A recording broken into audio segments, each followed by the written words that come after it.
Tahimik na buhay muna ang hangad ni Chito Miranda. Mary's Secret Garden.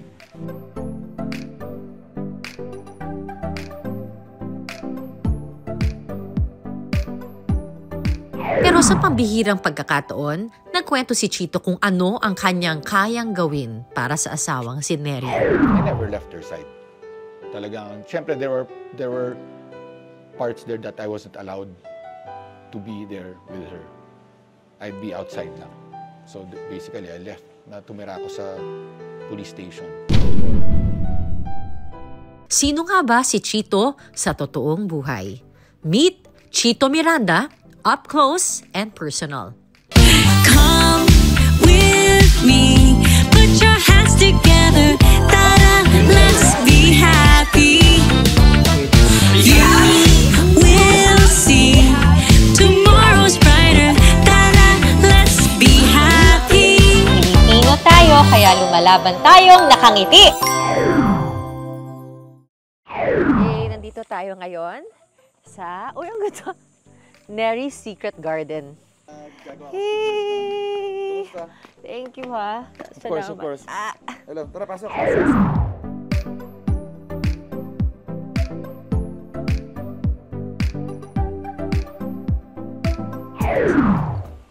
Mary's Secret Garden.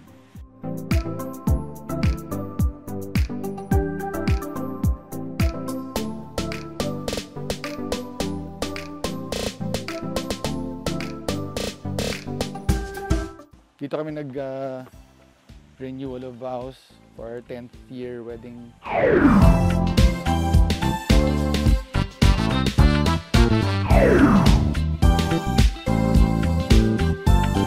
extension, that's my camper. Gusto nyo tingnan yung rest house just to see? Sige, I wanna see.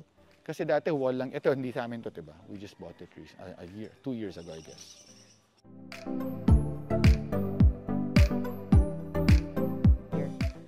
This used to be a wall lang. Pinalagyan ko na ng gate tsaka door because this is the original na rest house na ginawa ni Neri. So may pavilion para kung may kasal or binyag or whatever. Wow! Yan. So ito yung original, this was it. Na hanggang dito lang yung rest house. That's the end. So doon naka-park yung mga tao. Tapos to, 4 rooms, ganyan-ganyan. Tapos, nung binili ni Neri yung likod, Secret Garden. Oo. So, ito lang talaga siya for like 3-4 years. Ang winner. So, pag may event, pwedeng dito yung kanilang... So, pag may kasal, dito yung mga kamag-anak. Oo. Ay, shocks. Ang perfect. Diba? So, they have their own thing here. Tapos dun sa Villa 1, that's the bride's area. Villa 2, kung saan yung akin, my room is the groom's room. Tapos dito kamag-anak. So, may dito small lahat wedding kamag-anak. At least separate ka pa rin. Oo. And the kids can enjoy. Yeah, so tambay-tambay. Tapos each room may mga bunk bed and stuff. Yeah. May kanya-ano ng, there are 4 rooms like 4 to 5 people per room kasi may bunk bed sa taas. Pagka kanyari may kinasal dito, ito yung drop-off point, baba ka dyan, registration, cocktail area muna sila dyan. Oh, naplano nyo na yan, inisip niya. Yun yung sinabi ko sa designer, sa landscape. Tapos yung second, ceremony, pwede ka magpakasal na dyan, lagay ka ng altar and seats, tapos doon, reception.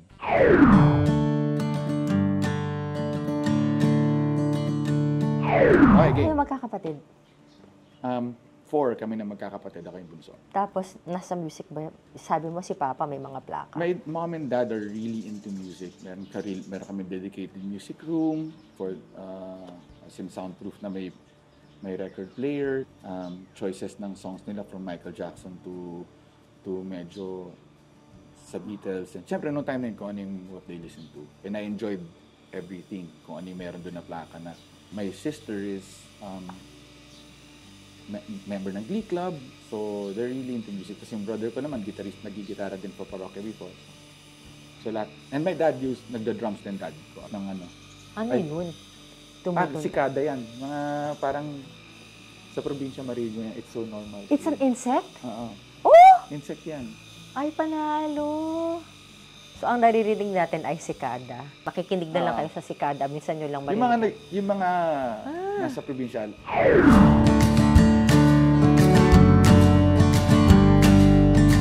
Even before, my mom would always play music. Tapos, makikinig lang kami sa sala. Pero yung nagkaroon ako ng deeper interest nung grade 2 talaga ako. Curious ako kung ba't ako naapektuhan parang emotionally nung song.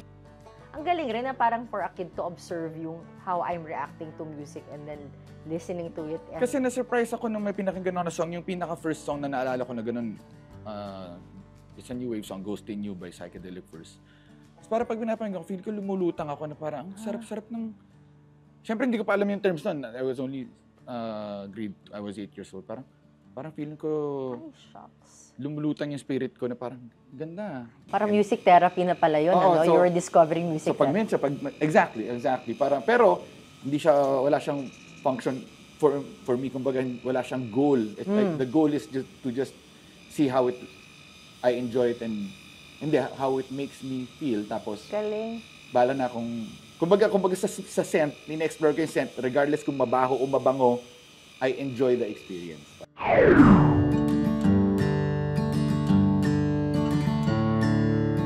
From the 8-year-old Yeah. to now, ano yung rundown? Paano mo napuntahan tong mundong to from being that curious kid, 8-year-old kid?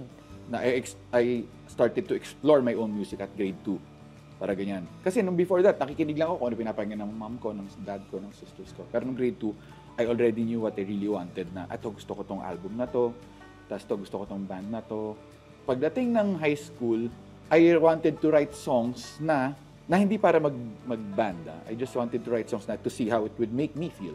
Ooh, expression Oh, mo. so meron ng keyboards, I pull around kung ano yung mga meron doon ng mga default sound, tapos lalagyan ko ng melodies, lalagyan ko ng lyrics. Tapos kung na-enjoy ko, i-record ko lang sa cassette. Tapos pinaka-naalala ko, nung second year ako, I don't know, 15, I recorded a rap song. Tapos pinarinig ko sa klase ko sa library kasi doon ka lang makakairam ng cassette. Hindi siya naniniwala na ako yung sumulat. Sabi niya, bolera ka, hindi ka gumawa niyan eh. Which, insulting at the same time, compliment kasi, ganun ba kaganda? Hindi siya naniniwala na ako gumawa. Parang ganun. Pero it was a very simple rap song. So, Pero ba yung say songwriting, lyrics or pati melody na yun sa'yo? lahat na, the complete. Tapos everything. marunong ka na rin magbuting ano nun. Marunong pero hindi ako magaling. As in, pindot-pindot Enough lang. Oo, kasi may piano din sa house ng lolo ko. So gagawa lang kami ng melody, ganun lang. As in, up to now, ganun pa rin ako hanggang sa music. I'm not good, hindi ako magaling sa guitars, but I know how to play the guitar or sa piano. Tapos kaya yung music ng parokya, ang simple lang din.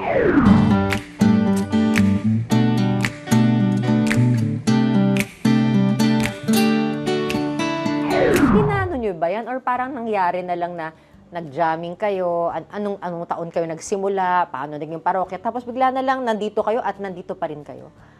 Definitely hindi siya planado because you can't plan anything na ganyan.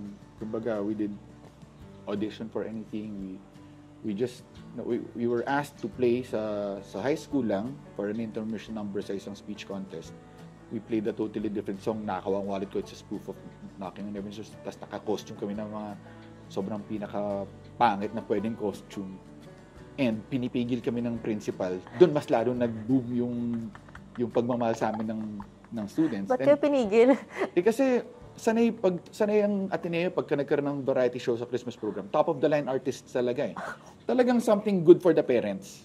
Talagang sino-showcase nila na how talented the high school kids are. Sabay dumating yung parokya, may mga tape kami sa nipple na electrical tape, tas may mga vest na walang... So it made them wild, the crowd. And when we walked out the stage, kasi nga bawal, parang nagkaroon pa ng clamor for the band. It wasn't even a goal. Parang yun na yung katapusan ng parokya ni Edgar. Katapusan? Yun na, tapos na. No more, wala na kami plans after that. Tapos, last day of school, naglilinis ako ng locker, meaning wala na talagang tao, wala nang faculty. Biglang may teacher na dumating na, kanina pa kita hanap, Ateneo College is asking kung pwede kayo mag-front act sa EHEDS. Wow! So, we played for the EHEDS.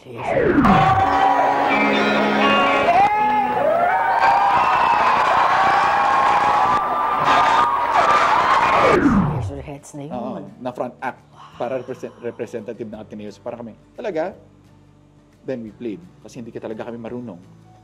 Pero na-invite na kami the manager of EHEDS, owner ng Club Red, na-invite kami ngayon sa Club Red. Pero the people enjoyed. So, binigyan kami 300 pesos, mag-practice kayo. Sabi ko nun, okay na nakakatawa kayo, it's a good act, but you need to practice because mas maganda pag maganda yung tugtog. Araw! 3 araw? Bago. Bago. Ay, wait. At saka bakit parokya ni Edgar? Sino si Edgar? Parokya ni Edgar because tawag talaga dati namin sa group namin was Comic Relief. Pagdating namin sa stage, sabi namin sa aming kabanda, kami po ang parokya ni Edgar. So wala na kaming choice. Parang okay, which I think was a blessing also. Who's Edgar? Walang Edgar. Sinagot yung kaklase ko kasi, tinanong, saan nag-aaral si Crisostomo Ibarra? Parang classroom game yun na lahat ng, kunyari, each row, sasagot. So, Europe.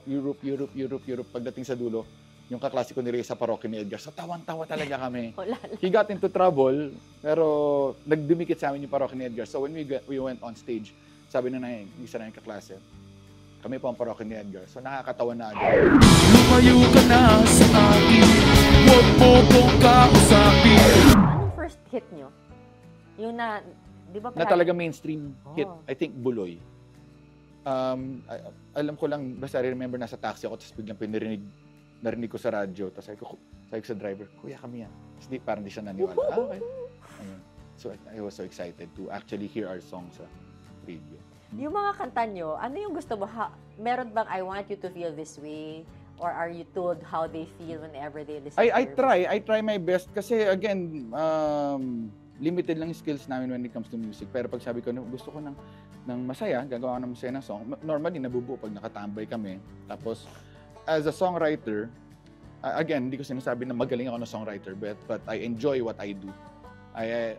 Pag may sinulat ako, parang feeling ko, sorry kung tunog maya, pero kunyari, buti nasulat ko to. Even if nobody gets it, ang galing-galing, buti naisip ko tong line na to. Parang gano'n. Sorry, I keep on going to Rico Blanco kasi sobrang fan ako ni Rico when it comes to songwriting. Every line, parang napaka-well-read niya napaka-genius na magsulat. And I don't have that. Pero I still enjoy writing songs na yung lyrics. So, minsan if people get it, I'm happy. Pare, paalala ng boys okay na nagumulo tayo. Pare, party to. Pero chong, tanda natin kung may mga girls, pare, tayo na bahala mag-alaga sa kanila. Huwag na sila hayaan maipit o masaktan ako.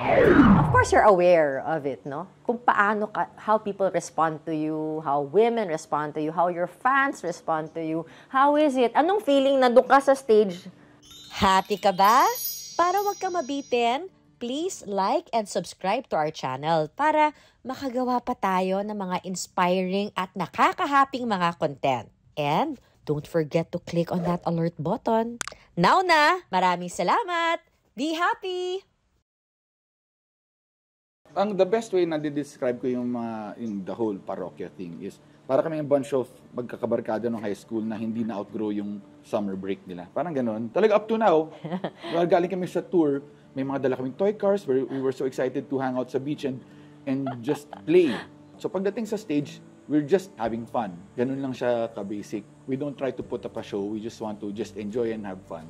There's this time, parang gusto ko lang na there was this time na nahirapan ako kumanta because we already played the 2-hour set. Tapos sabi lang, parang nako-conscious na ako kumanta kasi I couldn't sing anymore na kung paano gusto ko kumanta. Sabi sa akin ni Jay na Kamikaze, he was jamming with us. Sabi niya, okay lang yan, sikat tayo dahil hindi magaling, sikat tayo dahil masaya tayo. So parang sinasabi niya, walang pakialam yung mga tao pag hindi ka marunong kumanta or hindi ka magaling kumanta, just enjoy it. Tapos we played another 30 minutes. Kumbaga, yun yung buong concept of the band. Salamat, Chong!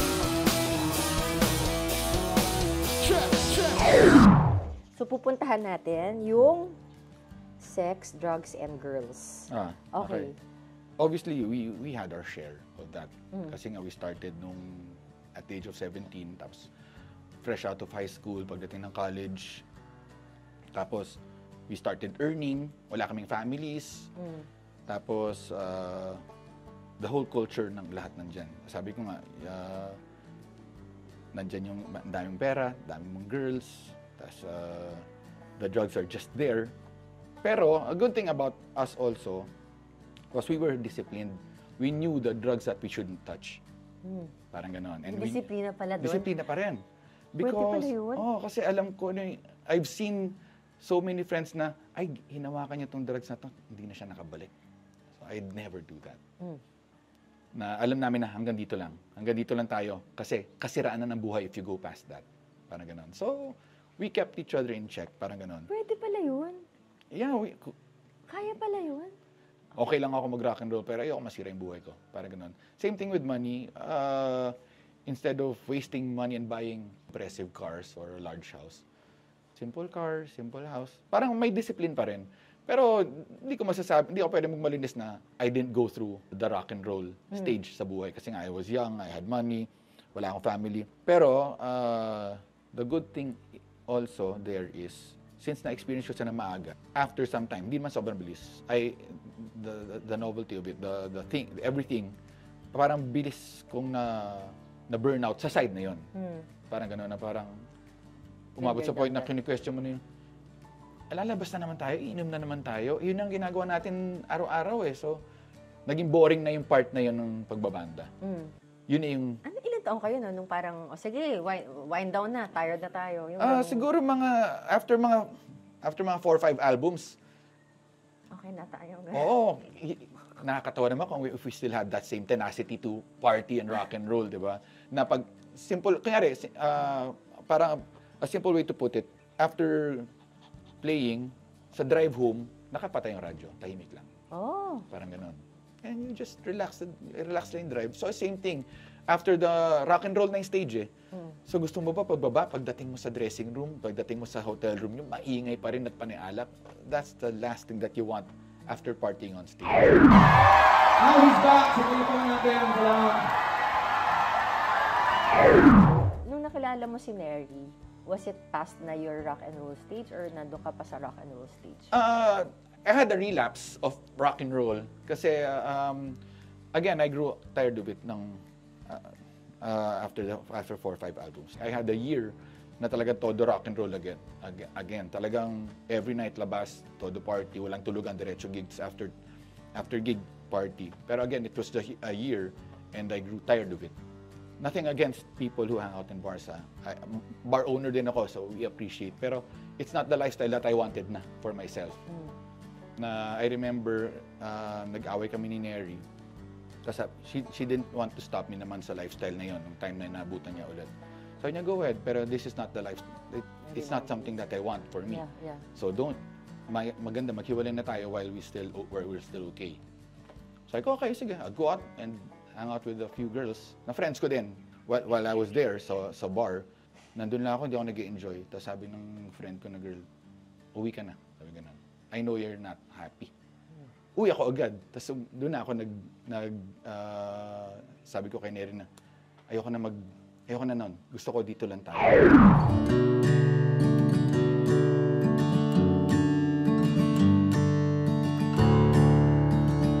How do you know? Sorry, alam ko naman kung anong sagot. Pero but how do you know na siya talaga? So here I am, hanging out with girls na and surrounded with alcohol and everything. Tapos nandun, may isang sobrang tinong babae na mahal ako. Tapos simple lang yung trip niya sa buhay. Parang yun na rin. Parang doon ko na-realize na this is what I want. I'm glad I chose na yung mas tahimik na buhay.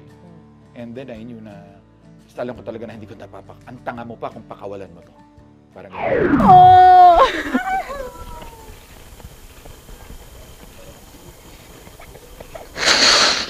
I love you very much, Ruby. Wala akong sasabihin, I love you lang talaga. Will you marry me, Ruby? Compliment rin kayo ni Neri in many ways, no? I'd like to think, yes. Actually, talagang sinagip niya, I think malaking bagay na sinagip niya yung buhay ko with regards to where I could have gone and to where I am now. Yung with Neri, nag-iba bigla, nagkaroon ng priority na maging healthy because may mga anak na kami. I don't want to leave them na habang bata pa sila. I want to grow old with them and take care of them sa hanggang kaya. So, doon nag-base lahat ng decisions ko in life. You had something to look forward to na. Yeah, look forward to and something much bigger and more important than myself. At bilang tatay ka ngayon, ano yung tinuturo mo? Gusto mo ba maging kagaya mo? Or meron bang influence? I just want them to be confident enough na hindi sila mahiya sa mga tao. Na to be kind, but at the same time, demand respect. Parang ganyan. And to be patient also. Kunyari may mga kaklase sila na medyo crybaby. Sabihin ko, you need to be patient with him kasi yung mas naintindihan mo. Parang ganun. I always talk. I never raise my voice. As an asawa, sobrang public display of affection? I do. I have a tendency to share a lot of my feelings sa social media. I know it's cringy. I know it's parang, ano ba yan? Madami kang kinikilig. Well, if they appreciate it. I guess nice. Both ways, no? Yeah, pero I know a lot of people are annoyed, pero I just don't care. I think, kaya nga ako songwriter eh. If I have an emotion, I want to express it. Diba? So same thing sa post. I feel so much love for my wife, I want to express it. I can tell her directly, and I do. Wala pa yung sa social media because that's just a slice of life that you see. Pero sobrang sweet ko talaga sa wife.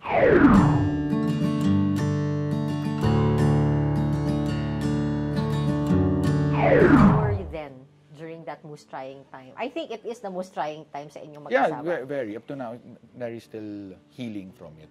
Kasi it was a traumatic experience. I never left her side. Talagang, syempre, there were parts there that I wasn't allowed to be there with her. I'd be outside lang. So basically, I left na tumira ako sa police station for the whole duration. That was around 2 weeks. I never went home. Hindi ako umuwi hanggang hindi kami sabay umuwi. Sino ka ngayon? Same. Totally the same.